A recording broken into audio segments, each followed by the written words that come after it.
안녕하세요. 여러분의 건강지킴이 여의보감 조진혁입니다. 안녕하세요. 정유현입니다. 1년 중에 가장 화사한 달인 5월 달에는 기념일이 참 많습니다. 오늘 5월 15일 월요일은 스승의 날 그리고 성년의 날인데요.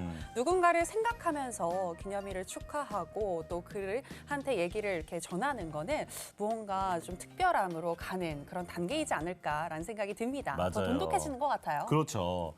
자, 돌이켜보면 사실 스승의 날이나 성년의 날 때 우리가 카네이션이나 어떤 꽃이나 향수나 이런 걸 선물하면서 축하해줬던 기억이 있는데 요즘에는 그런 모습을 찾아보기가 쉽지 않은 것 같은데요. 하지만 그래도 손편지라든지 어떤 긴 메시지라든지 마음을 전하고는 있잖아요. 그 의미가 퇴색되지 않고 이어지고 있다는 것만으로도 참 다행이다 이런 생각이 듭니다.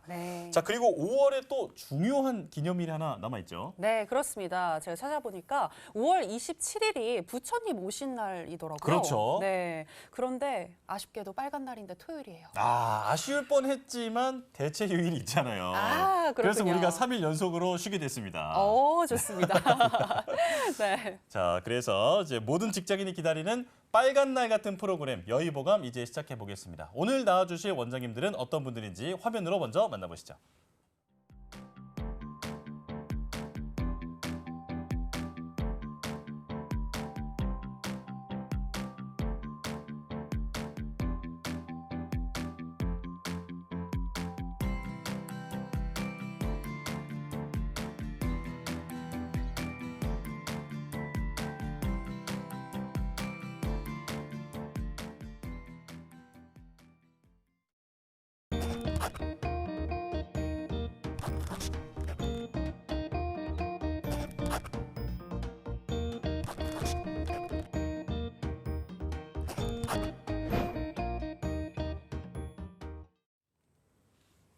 네, 오늘은 대한여한의사회 김지희 총무이사님 그리고 박재은 국제이사님과 함께하겠습니다. 두 분 어서 오세요. 어서 오세요. 반갑습니다. 네, 바쁘신 와중에 함께해 주셔서 고맙습니다. 대한여한의사회 같은 경우에는 지난번 방송을 통해서 어떤 활동을 하는 단체인지 많이 알게 됐는데요. 맞아요. 그 안에서 우리 두 원장님들은 또 어떤 활동을 하고 계신지 궁금합니다. 먼저 김지희 원장님부터 설명해 주실까요? 네, 안녕하세요. 저는 대한여한의사회에서 총무이사를 맡고 있습니다. 지난번에 여한의사회 회장님과 부회장님께서 여한의사회에서 진행하고 있는 여러 가지 사업들에 대해서 많이 말씀을 해주셨는데요. 저는 총무이사로서 그 사업들이 원활히 진행될 수 있게끔 실무진들을 보조하는 역할을 하고 있습니다. 그리고 여한의사회와 MOU를 맺은 나는 봄 서울시립 10대 여성센터에서 위기의 여성 청소년들에게 한의 진료를 지원하고 상담을 지원하고 있고요. 그 실무를 하시는 담당 선생님들 상대로 성교육을 강의하기도 합니다. 네. 그리고 이번에 2023년 새만금 세계 스카우트 잼버리 대회가 새만금에서 열리게 되는데요. 거기 한의의료지원센터에서 여러 가지 국제에서 오신 그 손님들을 대상으로 한의 진료를 지원하게 되었습니다. 그렇군요. 이 단체 활동도 그리고 개인 활동도 정말 부지런히 하고 계시는 이사님 얘기를 들어봤고요. 자, 그렇다면 박재은 이사님은 지금 국제이사로 일하고 계시잖아요. 지금 어떤 일을 하고 계신가요? 네. 저 같은 경우는 그 옆에 이사님이랑은 좀 다르게 국제 관련된 업무를 맡고 있고 예를 들면 해외 의료 봉사를 하거나 혹은 해외와 업무 협약을 맺고 있는 그런 역할을 하고 있습니다. 얼마 전에는 대만에 해외 출장 가서 여중의사회와 MOU 행사를 맺기도 했어요. 그렇군요. 그러시군요. 이 국제 협약이 치료에 있어서 또 서로 도움을 주지 않을까라는 생각이 듭니다. 앞으로도 좋은 활동 계속해서 기대하겠습니다. 자, 그럼 이제 건강 지수를 올려줄 오늘의 첫 번째 주제로 들어가 보도록 하겠습니다. 오늘의 첫 번째 주제는 바로 다한증인데요. 보통 사람들이 처음 만나면 악수를 건네곤 하는데 이 악수가 반갑지 않은 분들이 있습니다. 바로 다한증 환자들이겠죠. 그렇죠. 네, 필요 이상으로 많은 땀이 분비되어서 일상생활에 좀 불편함을 초래한다고 하는데 다한증이란 어떤 질환인지 설명 부탁드리겠습니다. 네, 다한증이란 우리 평소에 땀이 나는데 이렇게 생리적인 발한량 이상으로 병리적인 상태에 많은 땀이 나서 질환으로 불편함을 초래하는 질환을 말합니다. 일상생활에서 사회적으로나 또 개인 관계에서 생활에 불편함을 초래할 정도로 많은 양의 땀을 분비하는 것을 말하는데요. 이것은 2차적인 스트레스로도 이어지기 때문에 적절한 치료법이 반드시 필요한 질환이라고 할 수 있습니다. 네. 자, 필요 이상으로 땀을 흘리는 것은 문제가 되겠지만 사실 땀이라는 게 우리 몸에서 참 중요한 역할을 하잖아요. 그쵸. 자, 일단은 땀이 왜 나는 건지부터 알아보겠습니다. 박재훈 원장님 설명해 주실까요? 네. 우리가 보통 땀이 나는 땀샘은 아포크린 땀샘과 에크린 땀샘이 있는데요. 아포크린 땀샘 같은 경우는 겨드랑이에서 땀이 나는 겨드랑이 다한증과 연관이 있고 반면에 에크린 땀샘 같은 경우는 우리 몸 땀샘의 대부분을 차지하는데 거의 개수가 300만 개 정도나 됩니다. 손발바닥에 주로 분포하고 있는데 보통 정상인들 같은 경우는 1분에 1ml 정도 소량으로 분비가 되는데 다한증이 심하신 분들은 하루 동안 10리터까지도 분비가 된다고 해요. 10리터요? 네, 어마어마하죠. 예. 그래서 보통은 이제 이런 작용이 일어나는 게 우리 몸의 뇌하수체나 이제 이런 작용들이 자율신경계통의 교감신경을 막 흥분을 시키게 되면은 부신을 자극을 해서 이게 땀샘을 자극을 하게 되면은 땀이 철철철 나는 다한증이 생기게 됩니다. 그렇군요. 네. 그냥 제가 개인적으로 궁금해서 그런데 아포크린 땀샘은 냄새가 있는 거고 이 에크린 땀샘은 냄새가 없는 건가요? 겨드랑이에만 네. 아포크린 땀샘이 있다고 해서. 보통은 이제 그럴 확률이 높다고 하는데 사실 단순히 그것뿐만 아니라 유전적인 요소도 많고 굉장히 복합적으로 작용을 합니다. 그렇군요. 냄새 관련해서는 유전적인 요인이 또 많이 작용을 한다라고 이야기를 해주셨고요. 그리고 교감신경이 흥분이 되면서 땀이 분비가 된다라고 이야기를 해주셨는데 교감신경에 문제가 생겼을 때 그럼 다한증이 생기는 건가요?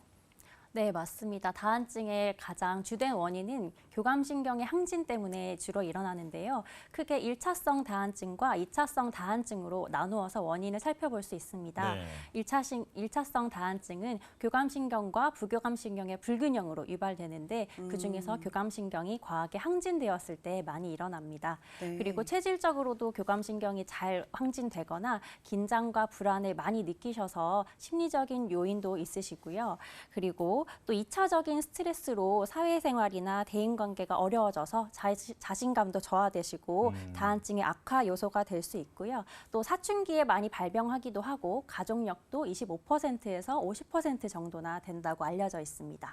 그렇군요. 그리고 다한증의 2차성 다한증이 있는데 이것은 여러 가지 원인이 있습니다. 먼저 감염성 질환으로 나타나거나 내분비 질환이나 또 신경 내분비 쪽에 암이 있을 경우 또 악성 종양이 있을 때 그리고 신경계 질환으로 일어날 수 있고요. 또 마지막으로 알코올 금단 증상이라든지 여러 가지 약물 부작용으로도 나타날 수 있습니다. 네, 그러니까 다한증이 생기는 원인을 크게는 어떤 그 교감신경이 지나치게 항진이 되어 있는 것 그리고 또 다른 것은 다른 질환에 의해서 땀이 많이 난다 이렇게 정리할 수 있겠는데요. 자, 그렇다면 땀이 그냥 많이 나는 정도가 아니라 어느 정도 수준일 때 치료가 필요하다 이렇게 볼 수 있을지 김지희 원장님 좀 설명해 주실까요? 네, 다한증이 치료가 필요한 경우에는 대인관계나 사회생활에서 굉장히 불편감을 초래하는 경우를 말하는데요. 네. 쉽게 예를 들면 우리 입시를 앞둔 수험생이 너무 긴장을 해서 시험지가 다 젖을 정도여서 시험 보기가 많이 불편한 상황이라든지 네. 그리고 악수를 할 때 아까 처음에 말씀해 주셨듯이 악수가 너무 긴장되고 꺼려질 정도로 다한증이 심하신 경우 또 식사 시에 과도하게 발한이 나는 등 때와 장소를 가리지 않는 정도의 과도한 발한이 있을 때 네네. 또 나타나기도 합니다. 그리고 갱년기에 상열감이 많이 나타나는데요. 그때에 과도한 발한이 일어났을 때도 치료 대상이 되게 됩니다. 그런데 이러한 것들은 모두 주관적 증상이기 때문에 환자 본인의 삶의 질이라는 측면에서 어느 정도로 심각한지에 따라서 치료의 대상이 될지 아닐지를 결정하는 중요한 단서가 되겠습니다. 그렇군요. 일상생활의 불편함을 초래할 정도라고 한다면 치료가 필요하지 않나라는 생각이 듭니다. 자, 그런데 이 사실 땀이 많다, 적다라는 것이 주관적이기 때문에 맞아요. 생각하기 나름일 것 같은데 내가 다한증인가라고 좀 판단해 볼 수 있는 자가 진단법이 있을까요? 네. 질환으로 인한 2차성 다한증 말고 1차성 다한증의 진단 방법을 한번 소개를 해드리려고 하는데요. 네. 지금 화면에 나오는 6가지, 양측의 대칭성으로 난다, 일주일에 한 번 이상 심하게 난다, 일상생활에 불편할 정도다, 나이가 25세 미만에 생긴다, 가족력이 있다, 잘 때는 괜찮다. 이런 증상들 중에서 2가지 이상이 해당되는 게 6개월 이상 될 때 우리가 다한증이라고 얘기를 합니다. 네. 보통 이제 이런 그 진단법 말고도 요오드 검사라고 해서 손바닥에 요오드 용액을 뿌리고 이 상태에서 5분 지난 다음에 전분 가루를 이렇게 했을 때 보라색으로 변한다. 있고 하면은 그것도 다한증이라고 보고 있고요. 국방부에서는 이제 이거를 심각도를 분류를 할 때 세 가지로 해서 손을 이렇게 꽉 쥐고 있을 때 땀이 뚝뚝 흐르는 정도를 가지고 30초 내로 땀이 흐른다 하면은 제일 심한 이제 고도, 3분 30초에서 2분 30초 사이에 흐르게 되면은 중등도, 2분 30초 이후에 흐르게 되면은 경도, 이렇게 심각도에 따라서 진단을 나누고 있기도 합니다. 네. 자, 그렇다면 한의학에서는 이 다한증을 어떻게 바라보고 있는지 궁금합니다. 자, 김지희 원장님 설명해 주실까요? 네, 한의학적으로 먼저 병기에 따라서 구분을 할 수가 있습니다. 크게 자한과 도한으로 나누어 볼 수 있는데요. 자한은 스스로 나는 땀, 즉 인체에 열을 식히기 위해서 인체 스스로 땀으로 그 열을 내보내는 땀을 말하고요. 도한은 빼앗기는 땀, 즉 피부가 열려서 그 체표의 수분 손실이 일어나는 땀을 말합니다. 그리고 부위에 따라서도 전신성 다한증과 국소성 다한증으로 나눌 수 있는데 국소성으로는 먼저 손발에 땀이 많이 나는 경우 수족한이라고 하고, 심장 가슴 쪽에 땀이 많이 나는 경우 심한, 그리고 낭습이나 사타구니 쪽에 땀이 많이 나는 경우 음한이라고 부르고 있습니다. 그렇군요. 한의학에서는 이 다한증을 땀이 나는 이 병기에 따라서 자한, 도한 식으로 이렇게 구분을 하고 있다라는 부분을 알게 됐고요. 자, 그리고 한의학에서는 다한증을 어떻게 치료하는지도 한번 이야기를 나눠보도록 하겠습니다. 김지희 원장님, 어떻게 한의학에서는 병을 치료할까요? 네, 한의학적으로 다한증을 치료하러 오시면 제일 먼저 한약 처방을 고려하게 됩니다. 가장 많이 썼던 한약 처방 중에서는 지실치자시탕, 시효가 용골 모려탕, 적봉령탕, 그리고 지왕백호탕 등을 가장 많이 쓰게 됩니다. 그리고 아까 말씀드렸던 가장 큰 원인이죠. 교감신경의 흥분도를 낮추기 위해서는 보심건미탕인과 구등음 등을 사용하여서 치료가 호전되었다는 논문 보고가 있었습니다. 그런데 이러한 처방들은 단순히 땀을 그치게 하는 지한만을 목표로 하는 것이 아니라 보상성 다한증이 생기지 않도록 인체의 생리를 정상 생리 상태로 돌리는 것을 목표로 하고 있습니다. 예를 들면 심장은 자율신경계와 스트레스와 밀접한 관련이 있기 때문에 심장을 치료하기 위해서 보심건비탕이라든지 그리고 구등음을 사용할 수 있고요. 그다음에 스트레스에 대처하는 능력을 치료와 티칭으로 가르쳐 드립니다. 그리고 비장은 사람의 수독의 운하 기능과 또 다한증의 물질적인 물에 대해서 많이 주관하는 장기인데요. 그렇기 때문에 저는 환자들에게 소화 기능을 꼭 치료할 수 있게끔 치료를 해드리고 있습니다. 그리고 침 치료로는 합곡과 족삼리, 태충 부리혈들을 많이 쓰게 되는데요. 합곡과 부리혈들은 지한의 요혈로 알려져 있습니다. 체표에서 수분량과 발한율을 조절해주는 중요한 혈자리고요. 그리고 사관혈로도 많이 알려져 있는 합곡과 태충혈은 교감신경을 낮추는 데 주요한 특징이 있다고 알려져 있습니다. 그렇군요. 한의학에서는 이 다한증을 땀을 그냥 안 나게 하는 것이 아니라 우리 몸의 어떤 균형을 되돌리는 데 목적을 두고 치료를 하고 있다, 이렇게 설명을 해주셨는데요. 자, 제가 알아보니까 다한증이 우리 국민 100명 중에 한 4명 정도는 걸릴 정도로 꽤 흔한 질병이라고 하더라고요. 자, 그만큼 치료하신 사례도 많으실 것 같은데, 자, 직접 내원하셨던 어떤 환자분 사례를 준비해 오셨다고요? 네, 맞습니다. 저희 한의원에 내원하셨던 98년생 젊은 남자분이셨는데요. 이분은 아버지가 아들의 다한증을 고쳐달라고 모시고 오셨어요. 처음 오셨을 때 사진과 같이 얼굴에 상열감이 매우 심하셨고 머리에도 땀이 많이 나셨고 얼굴에 붉은 발적이 생기셨고 또 구진성 여드름이 있었습니다. 이러한 불편한 증상들과 함께 부증상으로 기상시에 호흡난과 그다음에 목에 이물감이 느껴지는 매핵기 또 있었는데요. 이제 다한증이 제일 심했던 부분은 손발의 수족 다한증이었습니다. 그래서 이런 부분들이 치료 전후를 살펴보기 위해서 먼저 손을 그 종이에 스탬프 찍듯이 찍어보는 시간을 가졌는데요. 처음 내원하셨을 때 잠깐 도장 찍듯이 찍었는데도 종이가 금방 구불구불해질 정도로 많은 땀에 발한을 보이셨어요. 그런데 저희가 다한증은 쉽게 치료되는 질환이 아니기 때문에 3개월 이상은 치료하시자라고 약속을 하고 치료를 시작했는데 한제, 즉 보름의 한약을 먹은 만에 다시 내원하셨을 때 똑같은 동일한 종이에 손을 찍어보는 테스트를 했을 때 좀 뽀송뽀송해진 것을 많이 볼 수 있었습니다. 치료는 제가 황련악효탕과 치자시탕, 대시오탕, 대함융환 등을 복합해서 합방한 처방을 사용했습니다. 그런데 손이 좋아지셨을 때 상열감은 10에서 7 정도로 NRS 척도 기준으로 좋아지셨고요. 또 두한증은 10에서 8 정도로 호전을 느끼셨습니다. 그리고 발 같은 경우에도 똑같이 그 찍어본 결과 처음 발에 더 땀이 많이 나셨거든요. 네. 양말이 네. 거의 젖어서 올 정도로 발에 땀이 많이 나셔서 종이를 찍어 보니까 역시 저렇게 많이 우글우글 하셨는데 한제를 먹고 한 달 후에 다시 내원하셨을 때는 10에서 5 정도로 NRS가 호전되었다고 평가해 주셨습니다. 네. 그렇군요. 자, 원장님, 저는 이 설명을 들으면서 추가적으로 좀 궁금한 게 지금 일어났을 때 아침에 일어났을 때 호흡난이 있고 이 목에 뭐가 걸려 있는 매핵기라는 게 있다고 네. 하셨잖아요. 네. 이게 그 다한증과 어떤 연관이 있었던 건가요, 이분은? 네, 저는 이분의 다한증을 치료하기 위해서 아까 한약을 쓴 이유가 몸속에 많은 열로 인해서 그 열을 발산시키기 위해서 인체 스스로 많은 땀으로 조절을 하는 기전 때문에 다한증이 발생했다고 보았습니다. 네. 그렇게 판단했던 근거는 기상시에 호흡이 곤란할 정도로 많은 흉부 쪽에 심장에 열을 갖고 있다고 보았고요. 그다음에 목에 이물감이 느껴지는 매액기 같은 경우도 열로 인해서 진액이 쪼그라들어서 생기는 변기로 많이 치료를 하거든요. 네. 그렇기 때문에 열을 내리고 불필요하게 그 방치되는 수분, 즉 발안을 줄이는 방향으로 처방을 썼습니다. 아, 네, 그렇군요. 다한증의 원인을 먼저 파악하고 그에 네. 맞는 치료법으로 갔다라고 이야기를 해주셨는데요. 자, 이렇게 해서 다한증 치료 사례까지 알아봤고요. 다만 개인마다 호전 정도는 차이가 있을 수 있음을 기억해 주시기 바랍니다. 자, 그리고 이제 침 치료를 아까 말씀을 해주실 때 잠깐 혈자리도 좀 언급을 해주셨던 것 같은데 혈자리 지압도 다한증에 도움이 되지 않을까라는 생각이 들거든요. 박재현 원장님, 혹시 도움이 될 만한 혈자리가 있을까요? 네, 그럼요, 있죠. 예를 들어서 지안의 요혈이라고 해서 네. 그 혈자리 중에서 합곡과 불유라는 혈자리가 있는데요.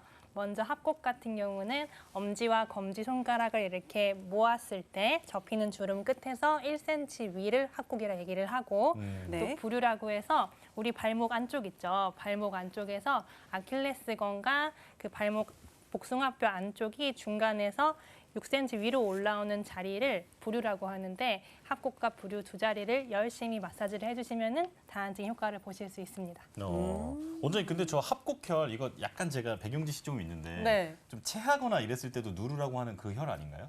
맞죠. 맞아요? 네, 아, 그래서 네. 실제로 아까 김지희 원장님께서 네. 소화 질환이 그 있을 때 음. 더 다한증을 치료할 때 같이 해야 된다라고 네. 얘기를 하셨는데 네네. 그런데도 사실 연관이 좀 있어요. 그러니까 아. 책이랑 땀이랑 관련이 있다 그런 말씀이실까요? 그렇죠. 아, 아, 그렇군요. 그렇구나. 네. 오. 좀 신기한 사실. 저희 네. 배경지식 때문에 하나 좀 더 얻어가는 것 같습니다. 그러니까요. 네. 네. 자, 이제 모든 질환이 그러듯이 당연히 다한증도 올바른 생활 습관이 바탕이 돼야 치료에 도움이 될 것 같은데요. 이 어떤 생활 습관을 길러야 내가 다한증을 좀 개선할 수 있는지 이것도 좀 궁금합니다. 김지희 원장님 알려주실까요? 네. 다한증을 고치고 싶은 생활 습관에 개선할 요점으로는요. 다한증의 가장 큰 원인인 교감신경이 항진되지 않게끔 관리를 잘 해주시는 것이 중요합니다. 네. 그렇기 때문에 첫 번째는 스트레스 관리를 잘 해주셔야 하시고요. 어. 두 번째는 맵고 짠 음식을 피하시는 것이 좋습니다. 아. 세 번째는 적절한 땀이 날 수 있을 정도의 가벼운 운동으로 신체의 자율 신경 계통을 불균형을 해소할 수 있게끔 관리를 해주시고, 그리고 네 번째는 자주 땀이 나는 부분을 통풍이 잘 되고 건조하게끔 유지해 주시는 것이 중요합니다. 네. 네. 원장님, 그리고 저는 그 커피라든지 어떤 술이라든지 이렇게 사람을 조금 흥분시킬 수 있는 그런 것들이 다한증에 좋지 않은 영향을 준다라고 들었는데 이것도 좀 설명해 주실까요? 네, 커피나 술 같은 것들은 교감신경을 항진시키는 성분들이 많이 들어있는데요. 카페인은 교감신경을 항진시키기 때문에 심장이 또 빨라지게도 만들고요. 교감신경이 항진되면은 손발에 땀이 많이 나는 경험 다들 많이 해보셨을 거예요. 네네. 네, 그리고 술을 마신 다음에도 좀 식은 땀이 난다든지 술을 마셔도 교감신경이 빨라지고 심장 박동이 빨라지면서 다한증을 많이 유발할 수가 있으니까 이러한 약물들이나 이런 성분들은 되도록 멀리 해주시는 것이 좋습니다. 아, 네. 그렇군요. 맵고 짠 음식을 피하시는 거 외에도 또 이렇게 교감신경을 흥분시킬 수 있는 거, 커피나 알코올을 피하는 게 좋다라고 이야기를 해주셨고요. 자, 그리고 손에 이 땀이 많이 날 때 일시적으로 알코올처럼 약간 땀을 식혀주는 그런 파우더나 아니면 액체를 바르면 좋다. 뭐 이런 이야기도 제가 들었는데 그게 사실인가요? 네, 너무 불편하시기 때문에 여러 가지 방법을 많이 강구해 보실 텐데요. 네. 알코올성 손 세정제나 파우더 같은 것들은 일시적으로는 땀을 말려줄 수 있지만 그것 또한 그 표면에 피부에 좀 자극이 될 수 있으니까 너무 자주 사용하시는 것은 멀리하시는 것이 좋겠습니다. 네. 아. 자, 그리고 저는 사실 이거 들으면서 제일 궁금했던 게 저희 아버지가 자꾸 생각이 났는데 저희 네. 아버지께서 평소에는 아무 문제가 없으신데 매운 것을 드시면 땀을 그렇게 많이 흘리시더라고요. 아, 그런 분들 있죠. 네, 이것도 혹시 뭐 다한증으로 볼 수 있는 건가요, 원장님? 네, 매운 음식을 먹게 되면 우리 소화기관과 심장에 많은 열들이 몰리게 되는데요. 이러한 열들을 해소하기 위해서 신체에서 생리적으로 많은 땀을 발생하게 됩니다. 그런데 이러한 것들을 식한이라고도 합니다. 식사 시에 나타나는 땀이라고 하는데요. 정상적으로 휴지로 닦을 수 있을 정도의 땀은 괜찮지만 너무 많은 땀이 나서 식사 시에 대인관계가 불편하시고 식사가 불편할 정도시면은 적극적인 치료를 받아보시는 것이 좋습니다. 아, 네. 네. 이 다한증에 대해서 궁금한 게 많다 보니까 자꾸 원장님들한테 질문을 하게 되는데 이번에 박재훈 원장님한테 한번 좀 여쭤볼게요. 저도 이제 운동을 하면 평소에는 땀이 많지 않다가 운동을 하면 나 좀 잘못된 거 아니야? 이런 생각이 들 정도로 땀이 많이 나거든요. 이건 혹시 다한증과 관련이 없을까요? 이게 사실 다한증 같은 경우는 저희가 얘기하는 거는 질병으로 인한 너무 비정상적인 땀의 분출이나 혹은 긴장 때문에 나타나는 자율신경 흥분 때문에 나타나는 경우이기 때문에 네. 우리가 운동을 하거나 이제 실제로 몸에 열을 내서 땀 나는 건 사실 조금 다를 수 있죠. 그렇군요. 그렇군요. 그렇게까지 걱정할 필요는 없다. 네, 그 저도 개인적으로 하나 궁금한 게 있는데 네. 사실 저는 수족냉증이거든요. 네. 솔직히 저는 다한증의 반대 개념이 수족냉증이 아닌가 뭐 이런 생각을 했었어요. 그런데 또 수족냉증 있는 분들 보면 네. 손발이 차갑기도 하면서 축축한 분들이 또 같이 있는 경우가 많더라고요. 아, 그래요? 네네네. 아, 저는 이게 축축하진 않은데 항상 건조한 편이고 좀 이렇게 좀 차가운 편인데 다한증하고 수족냉증은 이게 체질적으로 달라서 그렇게 발생을 하는 걸까요? 어떤가요, 박재훈 원장님? 이게 보통은 이제 땀이 나는 게 그 자율신경이 흥분하면서 땀샘을 자극해서 나는 거라고 얘기를 하면은 손발이 찬 거는 순간적으로 손과 발끝으로 피가 안 가고 네. 반대로 뭐 심장이나 뇌가 있는 쪽으로 피가 쏠리면서 손발이 차가워지는 증상으로 보이는데 어떤 분들은 수족냉증이 긴장돼서 나는 경우도 있고 어떤 분들은 땀이 철철 나는 경우도 있고 동시에 있는 경우도 있고 사실 두 질환 사이에서 크게 막 상관관계는 없다고 생각을 해도 될 것 같습니다. 그러니까 그렇군요. 반대 개념은 아닌 거네요. 네, 그렇죠. 그렇군요. 역시나 이제 우리 몸은 신비하기 때문에 또 네. 진찰을 해보면 뭐가 또 어디에 원인이 돼서 이렇게 나타날 수가 있어요. 네, 그러니까 적절한 진료가 정말 중요한 것 같습니다. 네, 맞습니다. 자, 오늘은 이렇게 해서 저희가 다한증에 대해서 지금까지 이야기를 나눠봤는데요. 많은 다한증을 앓고 계신 전 국민 시청자 여러분들께 도움이 되는 내용이었다면 좋겠습니다. 자, 이렇게 해서 저희가 지금 다한증까지 얘기를 해봤고 이제 네. 공황장애 두 번째 주제로 한번 들어가 봐야 될 것 같아요. 네, 맞습니다. 자, 사실 예전에 몇 년 전만 하더라도 연예인병이라고 불렸던 게 바로 공황장애인데 네. 이게 뭐 좋은 의미가 아니라 연예인분들처럼 어떤 정신적인 스트레스를 많이 받으시는 분들이 이런 증상이 나타난더라 해서 이런 연예인병으로 불렸던 적이 있거든요. 그런데 요즘에는 현대인들, 그냥 일반인들도 이런 공황장애가 이제 나타나는 경우가 많이 늘고 있습니다. 자, 그래서 공황장애란 어떤 질환인지 알아보려고 하는데 먼저 박재훈 원장님께서 설명해 주실까요? 네, 요즘 공황장애라고 해서 꼭 엄청나게 스트레스를 크게 받거나 심각한 문제가 없는 분들도 나 혹시 공황장애 아닐까? 이렇게 나타나는 경우가 있는데요. 스트레스를 많이 받다 보니까 스트레스를 받은 후에 심장이 두근거린다거나 가슴이 통증이 있다거나 뭐 심한 경우에는 사람들이 많은 곳이나 밀폐된 곳에 갔을 때 죽을 것 같아, 숨이 안 쉬어져 라는 증상을 호소하는 경우들이 많은데 네. 보통 이런 경우를 우리가 공황 발작이라고 얘기를 합니다. 공황 장애의 전 단계 같은 거죠. 네. 그래서 보통은 이제 공황 장애까지 진단을 내린다 하는 경우에는 진단 기준이 따로 있어요.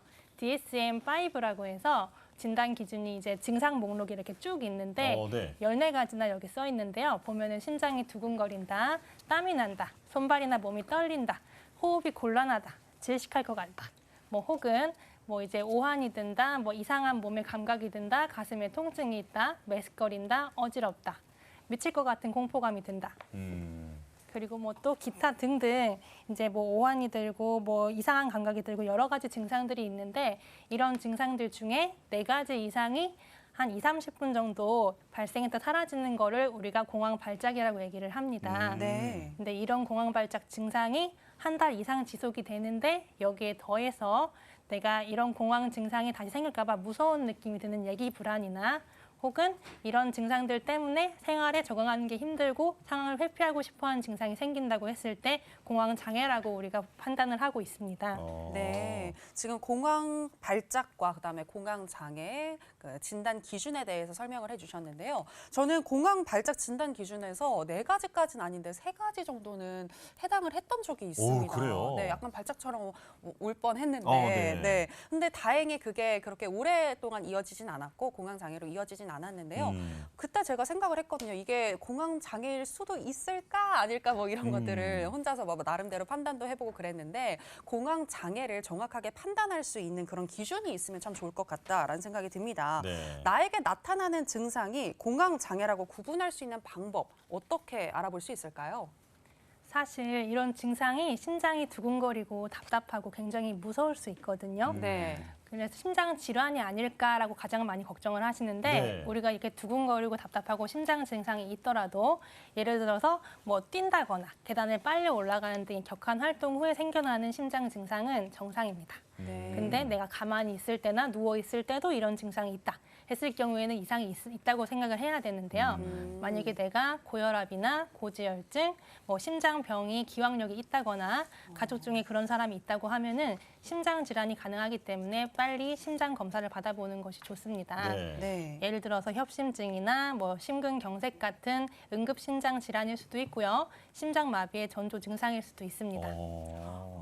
근데 이런 심장 증상이 검사를 했을 때 나타나는 게 아무것도 없다 하는 네. 경우에는 공황 장애를 의심을 해볼 수 있겠습니다.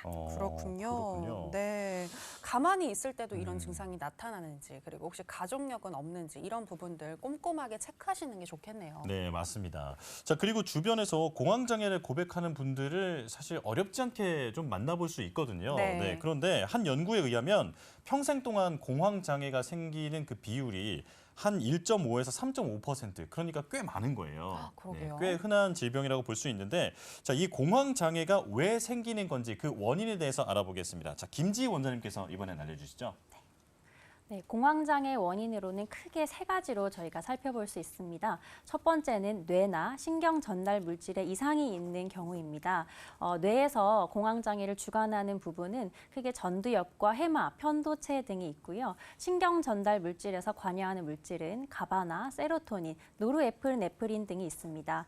이러한 신경 전달 물질에 이상이 생겼을 경우에 그 공황장애가 발생하게 됩니다. 네. 그런데 공포나 불안감 등 정상적으로 조절하는 기전이 떨어지기 때문에 공황장애 증상으로 이어지고 이러한 이상은 유전적인 경향을 띠기도 합니다. 네, 그리고 두 번째로 공황장애 원인은 심장에 해로운 물질이나 약물을 노출해 됐을 때 경우인데요. 첫 번째로 우리 한국인들의 소울푸드라고까지 요즘 여겨지는 커피, 카페인으로 인해서 네. 공황장애가 많이 유발됩니다. 네. 왜냐하면 아까 교감신경을 흥분시키기 때문에 심장 박동수를 느끼고 이게 공황 발작이 아닌가라는 얘기 불안을 느끼기도 하고요. 그리고 두 번째 저도 가끔 마시는데 알코올과 같은 가끔 맞죠? 술로도 그 뇌 신경 전달 물질을 방해하기 때문에 심장 박동이 빨라지고 공황 장애를 유발할 수가 있고요. 그다음에 담배는 혈중의 산소 포화도를 낮추기 때문에 호흡 곤란 증상을 일으킬 수 있습니다. 네. 그리고 특정 약물을 복용하면서 증상이 나타나기도 하는데요. 많은 분들이 평소에 매일매일 드시는 고혈압과 고지혈증 약의 가장 큰 부작용이 바로 부정맥입니다. 그래서 이러한 것들에 너무 안 맞거나 예민하신 분들은 약물로 인해서도 공황 발작 일으키실 수 있고 또 정신과 약, 항우울제, 항경련제, 수면제 이러한 약들을 너무 많이 드시거나 오래 드셨을 때도 갑자기 공황 장애가 생기실 수 있습니다. 또 반대로 내성이 생길 정도로 많이 약물을 복용하신 상태에서 갑자기 끊으셨을 때 금단 증상으로도 공황 장애가 발생할 수 있고요. 갑상선 질환 치료제나 갱년기 호르몬제 그리고 갑자기 너무 센 다이어트 약을 먹었을 때에도 공황 장애 의심 증상을 가지게 됩니다. 그리고 다음으로는 세 번째 원인으로 스트레스에 과도하게 노출된 경우입니다. 네.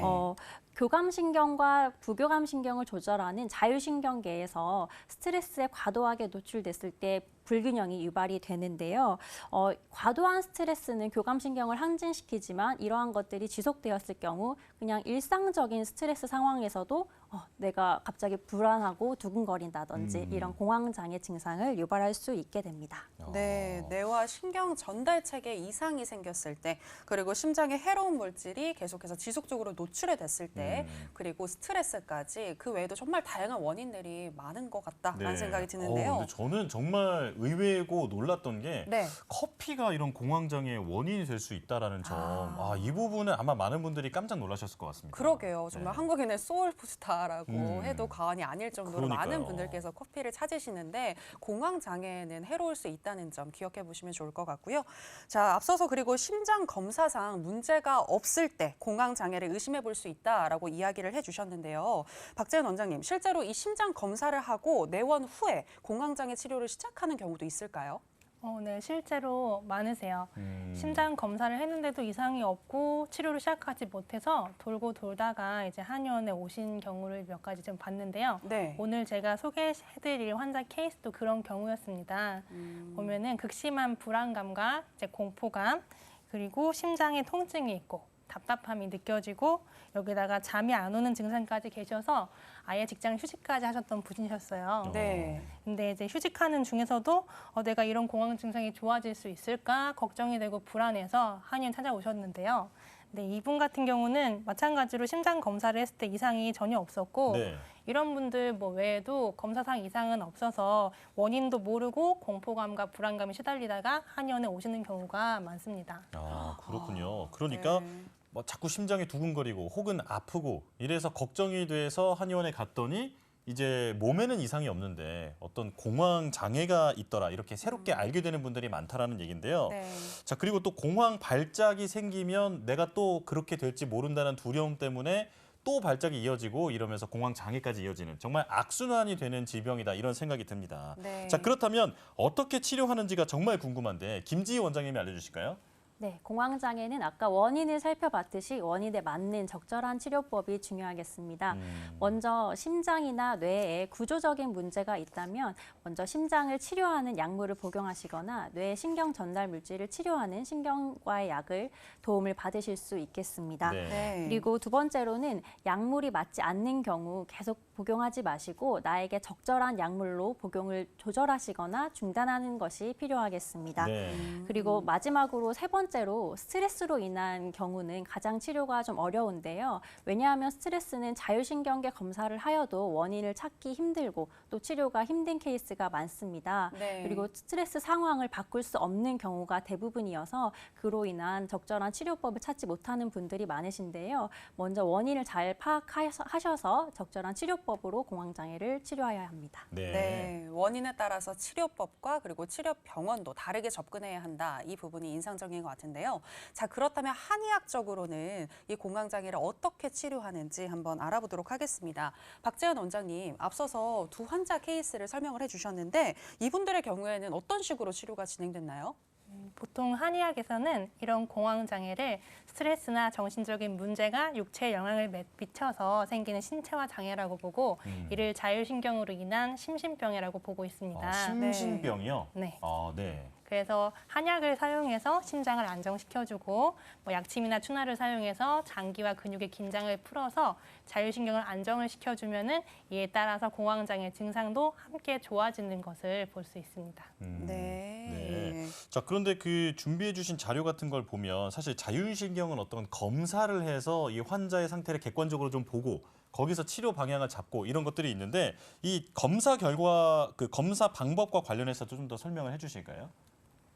네. 일반적으로 한의학적 진맥뿐만 아니라 한의원에서 진료를 할 때 스트레스와 관련된 자율신경 검사나 혈액순환 상태를 보는 체열 검사들을 진행을 하기도 하는데요. 네. 이 환자분 역시 2달 동안 치료를 했을 때 치료 전과 후의 검사 결과를 제가 오늘 가져왔는데요. 네. 네. 보시면은 지금 이제 화면에 보이는 게 자율신경을 보여주는 스트레스 검사인데요. 치료 전이 이제 왼쪽, 치료 후가 오른쪽 해서 검사가 있을 때 심장이 두근두근두근하는 공황장애 증상의 원인이 심장이 빨리 뛰는 심박수에서 나타납니다. 네. 보시면 치료 전에서는 심박수가 평균 분당 한 92 정도 빠르게 뛰었다고 하면은 치료 후에는 85 정도로 낮아졌고 또 심박 분포도라고 해서 심장이 규칙적으로 뭐 89, 90, 89, 90 뛰는 게 아니라 왔다 갔다 뛰는 양상이 있을 때 심장이 불규칙하게 뛴다고 얘기를 하는데요. 아, 네. 네. 치료 전 같은 경우는 이게 80에서 120까지 왔다 갔다 했다고 하면은 치료 후에는 70에서 90 정도로 훨씬 안정적으로 뛰는 것을 볼 수 있습니다. 예. 네. 또한 교감신경과 부교감신경 분포도 이게 5대5가 될수록 이쁘게 보이는 그래프인데 77대 22로 차이가 엄청 컸었는데요. 치료 후에는 이게 33 정도로 많이 정상화된 것을 볼 수 있습니다. 아, 그러니까 정리하자면 그 전에는 항상 사람이 좀 긴장이 돼 있었던 사람인데 치료 후에는 좀 차분해졌다 이렇게 이해하면 되는 걸까요? 너무 심장이 두근두근두근하면서 교감신경이 흥분됐던 양상들이 있었는데 네. 전반적으로 안정되면서 검사 결과도 같이 좋아진 거죠. 아, 그렇군요. 네. 그리고 네. 네, 스트레스 네. 검사 말고도 체열 검사 그래서 네. 혈액순환도 이런 스트레스 자율신경 상태에 따라서 변하게 되는데요. 네. 그 검사 결과도 같이 한번 보시면은 네. 그 치료 전 같은 경우는 하체와 상체의 온도를 봤을 때 보통 온도가 높은 곳이 빨간색으로 높게 나타난다고 하면은 온도가 떨어지면은 파란색으로 좀 온도가 낮게 파랗게 나타나는데 네. 치료 전 같은 경우는 하체와 상체를 비교했을 때 하체에 비해서 위쪽에 있는 상체의 온도가 훨씬 높고 빨갛게 나타나는 것을 볼 수 있습니다. 네. 근데 치료 후에는 상체와 하체의 온도 차이가 줄어드는 게 뇌와 심장이 있는 쪽으로 위쪽으로 피가 쏠리다가 자율신경이 안정되면서 같이 온도 차이가 줄어드는 것을 볼 수가 있고요. 네. 네. 또 특이한 거는 왼쪽과 오른쪽 가슴을 한번 보시면은 왼쪽 가슴이 오른쪽보다 훨씬 파랗거든요. 네. 보시면은 이쪽이 이렇게 파랗게 나타나는 것이 협심증 같은 심장 질환이 있으신 분들이 심장 혈액순환이 잘 안 되는 경우에 이렇게 온도가 떨어지는 양상을 볼 수가 있는데 지금 보면 네. 다른 데는 다 뜨거운데 가슴 쪽만 좀 차가운 것 그러게요. 같네요. 네. 그렇죠. 네. 근데 이제 이게 치료를 하면서 심장이 과부하 걸려서 이렇게 조여 있던 것이 정상화되면서 치료 후에는 그 왼쪽과 오른쪽 가슴이 비슷하게 온도가 고루 분포되는 것으로 변한 것을 볼 수가 있습니다. 아, 저걸 보면서 저는 공황장애뿐만이 아니라 이 화병도 조금 고칠 수 있지 않을까 아, 네. 뭐 이런 생각도 드는 것 같고요. 그리고 우리 환자분들께서 치료 전과 치료 후 약간 일기식으로 자가 검진을 하는 것도 있다고 하던데요.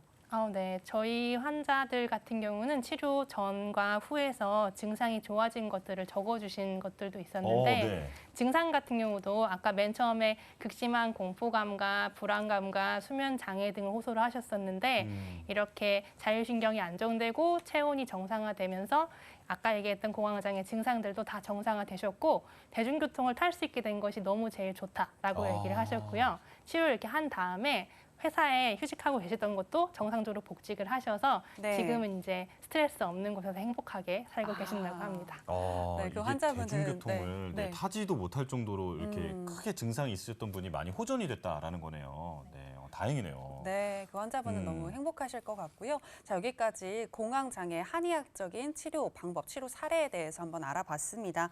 자, 그리고 공황장애를 진단받을 정도까지는 아니지만 평생 한 번 이상 경험할 그 사람은 10% 정도가 된다고 하거든요. 네. 꽤나 높죠. 저도 아까 생각해보면 약간 공황장애까지는 아니어도 공황 발작까지는 왔었던 것 같은데 그래요? 네, 생각해 보면은 누구나 겪을 수 있는 게 바로 이 공황 발작 그리고 공황 장애가 아닐까라는 생각이 듭니다. 이를 예방하고 관리하는 게 매우 중요할 것 같은데 어떤 생활 습관을 기르는 게 좋을지 김지희 원장님께서 설명해 주시죠. 네, 공황장애를 치료하기 위해서 가장 중요한 것은 스트레스를 잘 조절하는 것입니다. 그런데 우리 바쁘다 바빠 현대인들이 어떻게 스트레스를 안 받고 살 수 있겠어요? 맞아요. 그렇기 때문에 그때그때 받은 스트레스를 잘 풀어내는 나만의 해소법을 찾는 것이 중요합니다. 예를 들면 잠을 푹 잔다든지 친구들과 수다를 떤다든지 내가 좋아하는 음식이나 음악을 듣는다든지 나만의 방법을 꼭 찾아보시고요. 네. 그리고 나에게 맞지 않는 자극적인 음식은 피해 주시는 것이 좋습니다. 그리고 심장이 가장 싫어하는 것이 불규칙한 생활 습관인데요.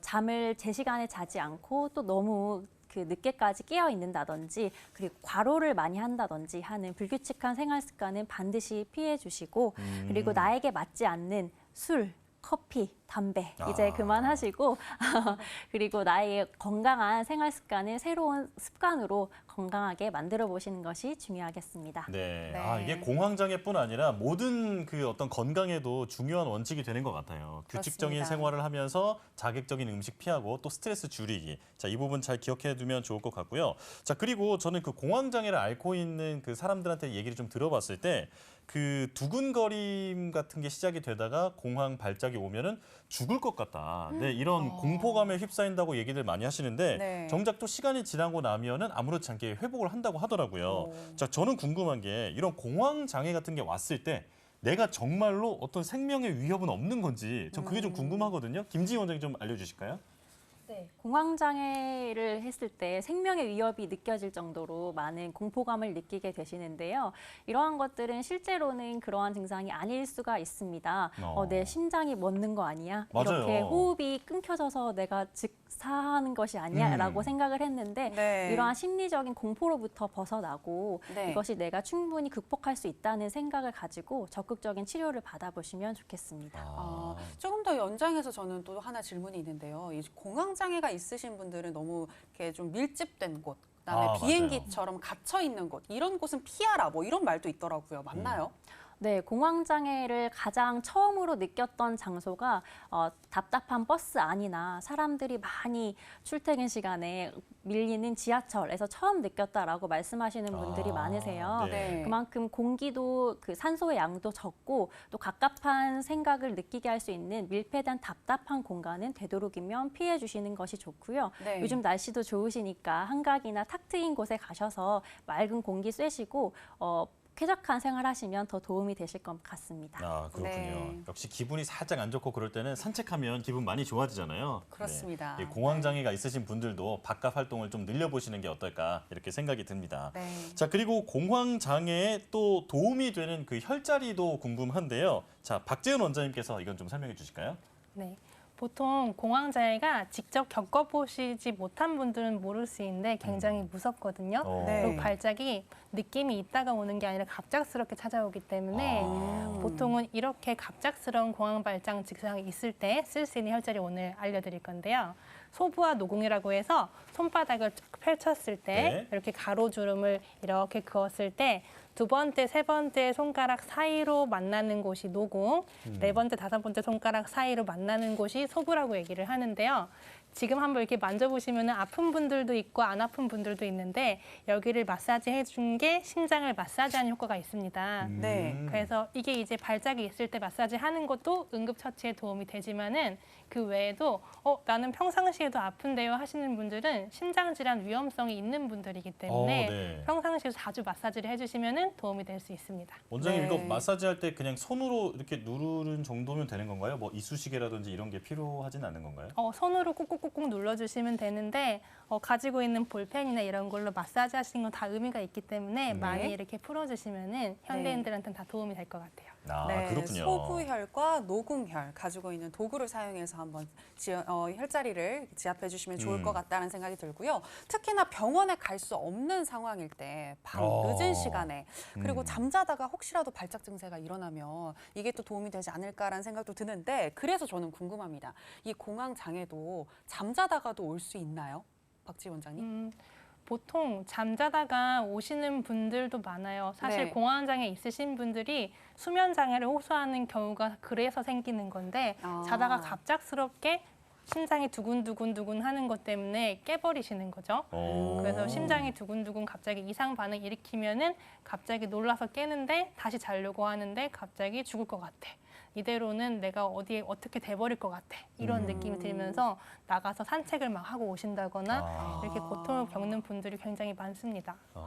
그렇군요. 원장님 저는 또 그리고 그 주변에 공황장애 그 증상을 좀 얘기하는 친구들 보면 저 같은 경우에는 대부분 좀 여자분들이 저한테 그 공황장애가 있었다라고 얘기한 분들이 있었거든요.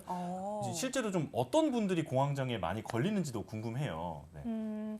실제로 보면은 요즘에는 젊은 여성분들이나 나이나 뭐 남녀노소를 가리지 않고 많이 생기는 게 공황장애이긴 하지만은 한의원에서 많이 보시는 분들은 오히려 5, 60대 남성분들 그러니까 그래요? 흔히 얘기하는 스트레스를 잘 참는 분들 있죠. 아, 네. 네. 오히려 스트레스를 잘 참는 분들은 내가 이 심장이 고장나서 공황 발작이 올 때까지 잘 알아차리지를 못하세요. 그래서 다른 사람들은 스트레스를 받고서 심장이 두근두근 하면은 나 그만둬야겠다, 도망가야겠다 어. 하는데 이분들은 워낙 참을성이 좋기 때문에 버티고 버텨서 심장의 스트레스가 누적되면서 네. 공황 발작이나 장애나 뭐 심한 경우에는 뭐 심장의 질환으로 발달을 하게 되기도 합니다. 네. 그렇군요. 원장님 말씀 들어보면 이런 분들이 딱 지금 우리네 아버지 아닙니까? 네, 좀 그렇습니다. 과묵하시고 네. 책임감 있으시면서 가족들을 위해서 헌신하시는 아버지들이 이런 공황장애에 좀 노출이 되어 있다. 네. 이 부분들은 자식들이 항상 기억을 좀 잘 해놔야 될 것 같아요. 그렇습니다. 네. 자식들이 항상 기억을 잘 해야 할 것 같고요. 우리 아버지들도 너무 마음의 부담을 다 지고 가시지 마시고 좀 가족들에게도 풀어놓고 일상생활에서 스트레스 해소법을 잘 찾아보시면 좋겠습니다. 맞습니다. 자, 그리고 끝으로 사실 공황장애 겉으로 이렇게 티내기도 어렵고 누구한테 털어놓기도 쉽지 않은 그런 질환인 것 같은데요. 이런 분들에게 전달하고 싶은 말씀이 있으실지 궁금합니다. 박재은 원장님. 보통 공황장애라는 게 요즘에는 굉장히 흔해진 질병이라서 누구나 쉽게 방송에서 얘기를 하기는 하지만은 네. 보통 공황장애를 가지신 분들이 쉽게 남한테 얘기를 하지 못하시는 경우가 되게 많으세요. 이제 일상생활에서 내가 한 번 왔다 가는 일시적인 경우에는 생활 패턴을 교정을 한다거나 먹고 있는 약물을 끊는 식으로도 충분히 교정이 가능하지만은 이런 증상이 반복적으로 발생을 하고 일상생활이 힘들 정도다 하는 경우에는 꼭 전문가의 도움을 받으시기를 추천드립니다. 네. 네. 자, 알겠습니다. 자, 오늘 다한증과 공황장애에 대해서 알아봤는데요. 오늘 이야기가 시청자 여러분의 건강한 일상을 유지하는 데 도움이 되기를 바랍니다. 네, 여의보감 저희가 오늘 준비한 소식은 여기까지입니다. 저희는 내일 이 시간 또 알찬 건강 정보 가지고 다시 돌아오도록 하겠습니다. 네, 함께해 주신 여러분 고맙습니다.